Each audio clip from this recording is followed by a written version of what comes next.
I believe to be a well-curated group of people who share similar mindsets and who want to do the best possible with their lives and with what they're given. And I think it takes one to know one. He had me on here because I believe he saw in me something that would resonate in this kind of setting, and we're all here. So once again, thanks for having all of us. What we're here today is we're going to do something that has not been done before, and this is going to be on my platform called The Young God. It's a podcast that is available everywhere podcasts are, and it's where I have guests and I tell stories, have conversations that really dive into what it's like being the best version of yourself across every spectrum and across different topics. We talk about suicide, talk about relationships, talk about money, we talk about sex and consent, everything under the sun. We take it there where no other platform wants to go. I have the cojones, the testicular fortitude.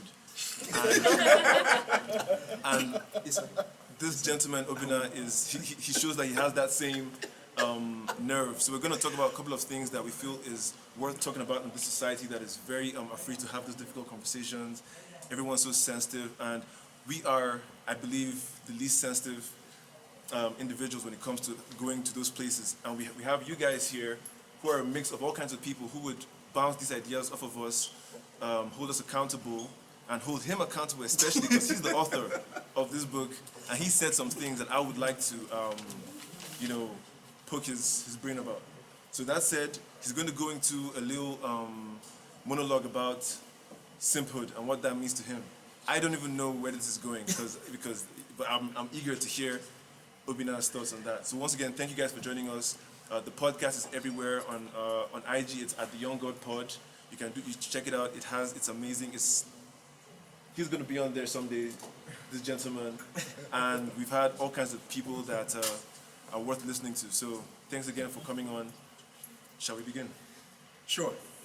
So the first segment, I'll be talking on the war on Simphood. These are my thoughts. So it's called The War on Simphood, Internalizing the Renaissance Gentleman's Software. Let me just break it down. I'll be speaking in 4 segments. I'll be describing what simping is, the core traits of a simp, right? Then I'll be talking on how to combat simphood. That is internalizing the requisite software. Then I'll conclude before we move into the podcast segment.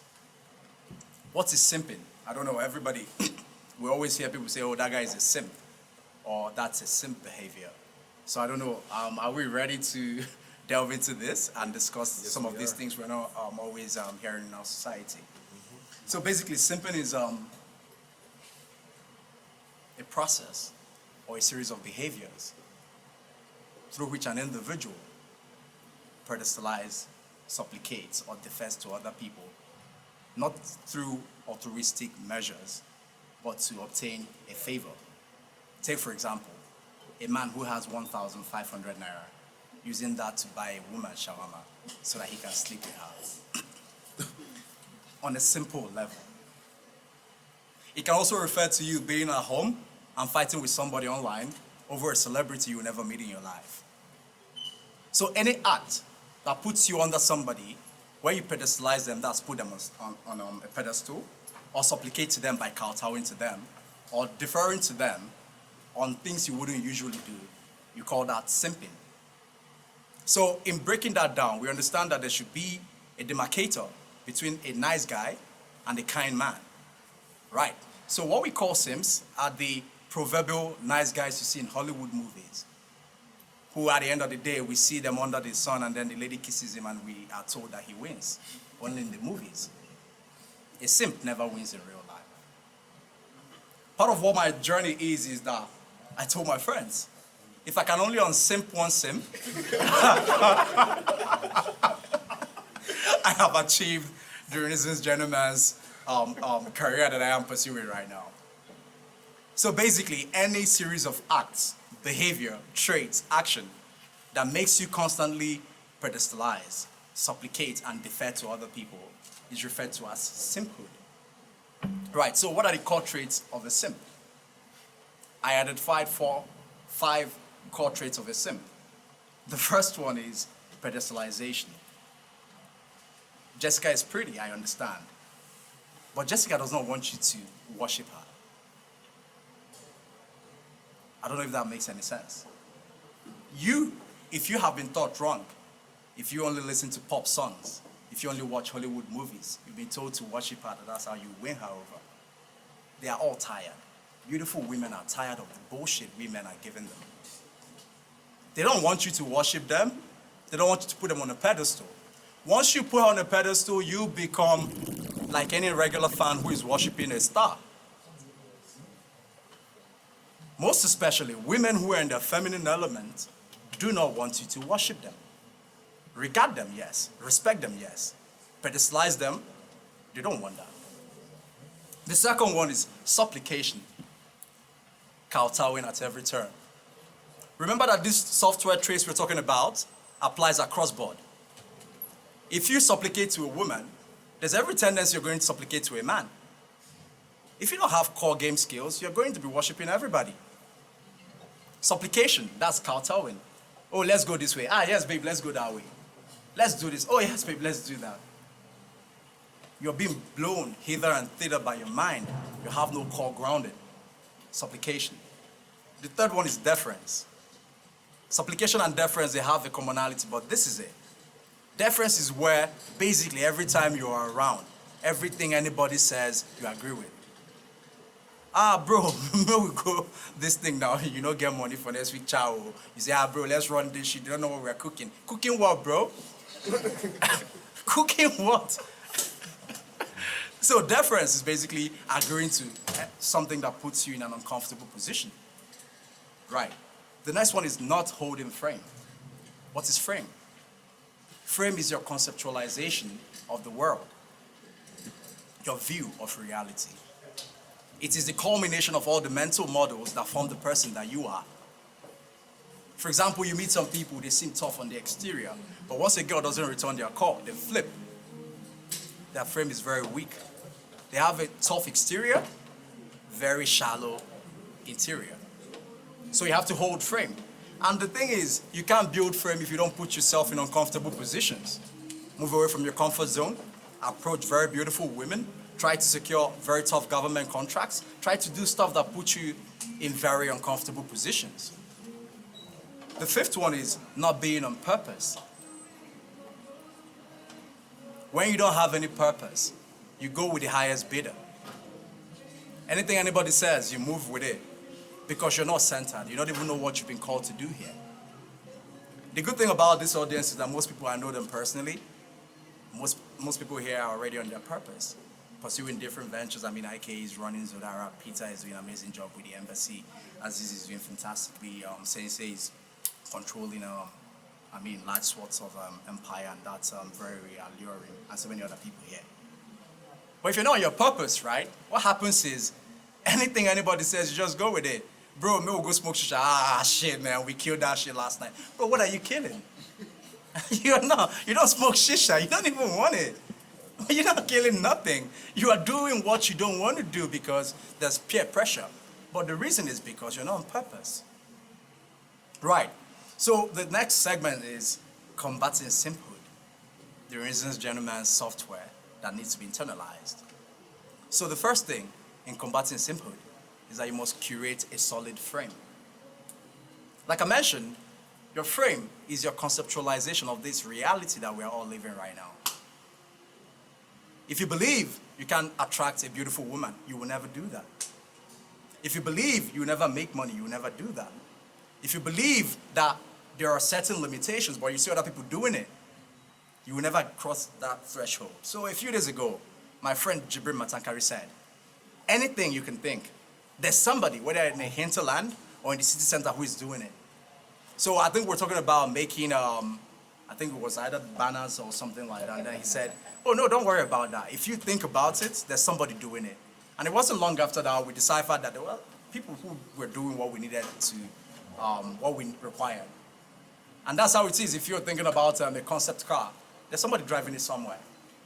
If you're thinking about a girl with what is the size for boobs and the bras that they wear, right? If you want to go of a certain bra disposition, I mean, you have them. Ass, everything is there. But you must think it and you must believe it.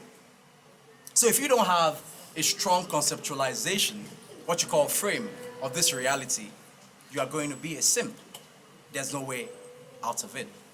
The second one is find and get on your purpose.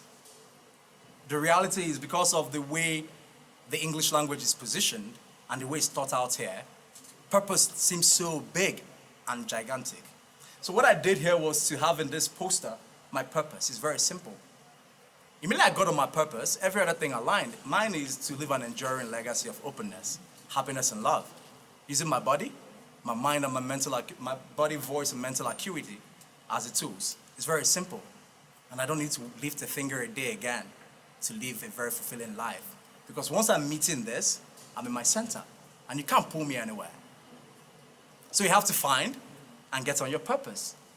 Purpose is like the strongest driver for whoever you choose to be, because once you're on it, I think so many people here are pursuing very different projects. They're called goals. Now the thing about goals is they are much more short-term and much more limited. Purpose is much more elongated. So all your goals are subsumed under your purpose. So if you are able to, say in your 20s, early 30s, discern what your purpose is, you're actually on your way to cruise through life, because any goal you want will just subsume under your current purpose. So you have to find and get on your purpose. The third is stop seeking validation and return to your center. We all are victims of the social media age. We want to put out everything we're doing for everybody to see, to applaud us. Baba Ide Chilo, soft work. But the thing is, after that click, what happens? You get a dopamine spurt. Then what happens? You droop again. Then you get depressed because nobody's watching the picture. After they watch it and then it's all over. I mean, I've been on the tour. I've been getting massive social media reviews and views. What next? Those things seem okay on the short term. Baba, you don't turn celebrity. Oh, Baba, I see for TV. What next? It's not going to increase money in my bank account. Might get me exposure. But if I was doing all of this for a few girls to say, bro, you're nice, let me sleep with you.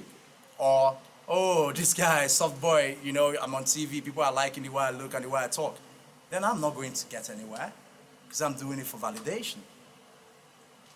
You must surpass the need for validation and return to the center. The center is that immanent and transcendent energy that is everywhere at the same time. If you start going back to your center, how do you get to the center? The quickest way is through your breath, your psyche. The deepening of the breath is something people are not aware of because of the automaticity of our breathing pattern. We have over 20,000 breaths in a day. Right, how do you use yours?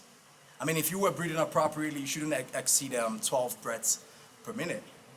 That's if you're applying what you call 4 second in, 4 second hold, 4 second out. That should be 12 seconds, 5 breaths per minute. But so many people here, that's a whole lot. What happens when you return to your breath is that you start getting what you call mental clarity. Ideas that come to you are executed at a much faster pace. Your subconscious is at much rest because it's always pulled here and there. There's what they call in Hinduism, vrittis. Vrittis is the pulling of the mind, what you call mind stuff. So you have chitta, you have vrittis. If your mind is still at the base level of existence, what you call primal level of existence, your base animal instincts, then your mind is always thinking about, oh, I like that girl more, man. I go like day with that babe, bro. Oh, that babe, bro. Bro, yeah, some boys are laughing here. They know what I'm talking about. So you need to get back to your center. And what that does for you is that you stop seeking validation. Validation can be good if it comes from your loved ones, if it comes from an accomplishment. But you haven't accomplished anything. Why are you putting out pictures for people to like? What would that do for your overall sense of being? Right. The next is, don't try too hard. I've known Jessica for a bit. I'll keep using you. I'll keep using every other person here. Right? I mean, I met Jenna today. She looks pretty. I mean, she's stunning in that white dress. But the thing is this, yeah? If I ask Jenna, would you like to go on a date with me? And she says, no, Obinna, I have somebody I'm with. That's fine. My mindset should be that there are so many Jennas out there. And there are actually. Abundance. Why am I going to start pestering one? I mean, not that Jenna, I mean, but the physical attributes that I might see in Jenna, lovely boobs, lovely ass, is always out there. What you call the body is just an accretion of the food that you've had over the course of time. If Jenna is eating a certain type of meal, the other girls who are eating it, they also have grown boobs in the same way. Is it not so? You're right. That's right.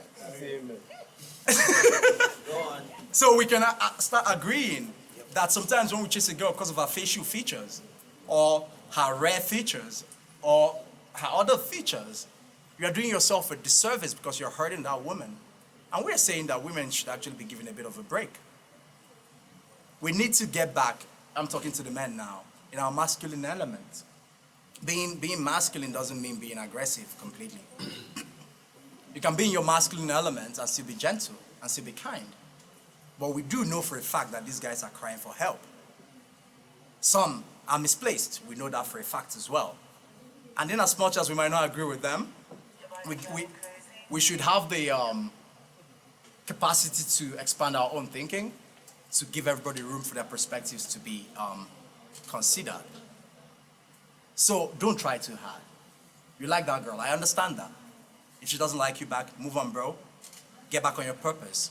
Get doing something that stimulates you to become your best. The final is set boundaries. You have 1.5, and she says she wants shawarma. Tell her no. No, the truth is, we are all victims. Men have suffered. You can't say no, because the music video is telling you that you should give her your last. Hollywood movies are telling you to give her your last, but it's not fair to yourself. You have the I and the me. The me is the ego self who is trying to impress that girl. But your subconscious mind is like, look at my weak master who is leading me. If he can't say no to this girl, how can he say no when a government contract is about to cheat him? How can he say no when his projects are not going right? Gentlemen, we need to get back to our centers. There's a reason there's a quickening of energy globally now. And it's very obvious. Crisis everywhere. Before, maybe you need to wait for a week to double down on crisis. Now every day is one crisis or the other. Your attention span is being traded by energy vampires all over the world. If you do not set boundaries, very few years from now, you'll be serving other people. And that's not the way that I would want you all here to see this existence. The truth is, so many things we were taught growing up cannot hold sway anymore. Take, for example, the physics most of us learned here, what you call the classical or the Newtonian physics. It's been disproved here and there. We know that in space, there is nothing just holding it up like that. No, it doesn't work that way. We also know that Newton told us about cause and effect. But we know that quantum mechanics, as propounded by Max Planck, is saying that we are the ones causing the effect. Nothing you see is solid, liquid or otherwise, is upon your perception of that stimuli that it becomes that. Heisenberg's uncertainty principle. We also know about Schrodinger's cat. It is upon when you see one particular perspective that it has happened. A tree falls in the forest, you're not there. Did it make a sound? I'm asking. A tree falls in the forest, you were not there. Did it make a sound? Yes. Yeah. You were not there. I wasn't there. Exactly. I assumed So stimuli you perceive with your 5 senses is the only stimuli that is real. Yeah. I know that if Eureka is here, I can see her, I can perceive her. If I turn my back, how can I know she's here? So the physics we learned says that the camera, or the cameras in this room are hard. But the new physics is saying that they are not hard, but that the particles that make them are vibrating at a very dense frequency. Does that change your perspective? J. Babs, you're a senior in these concepts. Am I misleading anybody here? You don't even know how I learned physics. I'm a lawyer. It's confusing to me too. Gentlemen, we need to set boundaries. And part of setting boundaries is to start saying to yourself now, there are so many things you were taught can't hold up. And to also start being deliberate about how you allow things like Hollywood and the love songs to permeate your being. The idea propounded in the songs that we listen to is actually perpetuating what we call Simphood. A guy has one shirt, the lady's cold, he gives her his shirt. Why? Why is it that the masculine body does not allow cold to permeate it? In conclusion, ladies and gentlemen, my purpose, I've stated, my underlying purpose is to unsimp one simp. This means that my work as a teacher is to keep reminding people that there's what we call positive masculinity. Sarah rightly said yesterday on the radio that we keep teaching women empowerment. That's beautiful. But who is teaching the men? I've taken that mantle upon myself. Because of the way that I grew up, I'm a shameless person. So you can't shame me, right? I'm a man of resources, so I don't think you counsel me and throw away all my resources, because where they come from, you don't even know. So that being said, ladies and gentlemen, I hereby put myself as a beacon of light and hope to help men to get back into their center, to help men to rediscover the spark that they had before that made them warrior kings, and now we are ready to move into the next dimension of what we can become. I look around me and then I see very enthusiastic young men and very beautiful women, and hope is not lost. That we do see from time to time very masculinized women doesn't mean that hope is lost. All software can still be transformed. And in as much as it appears from what we do that we only cater to gentlemen, we cater to both women as well. Thank you all.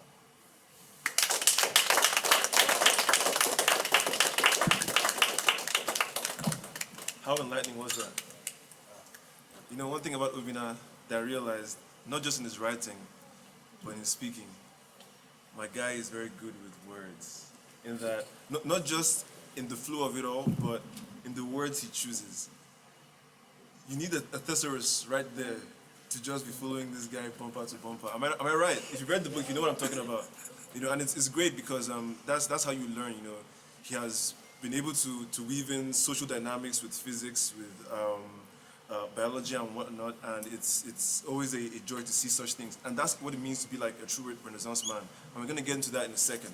But first of all,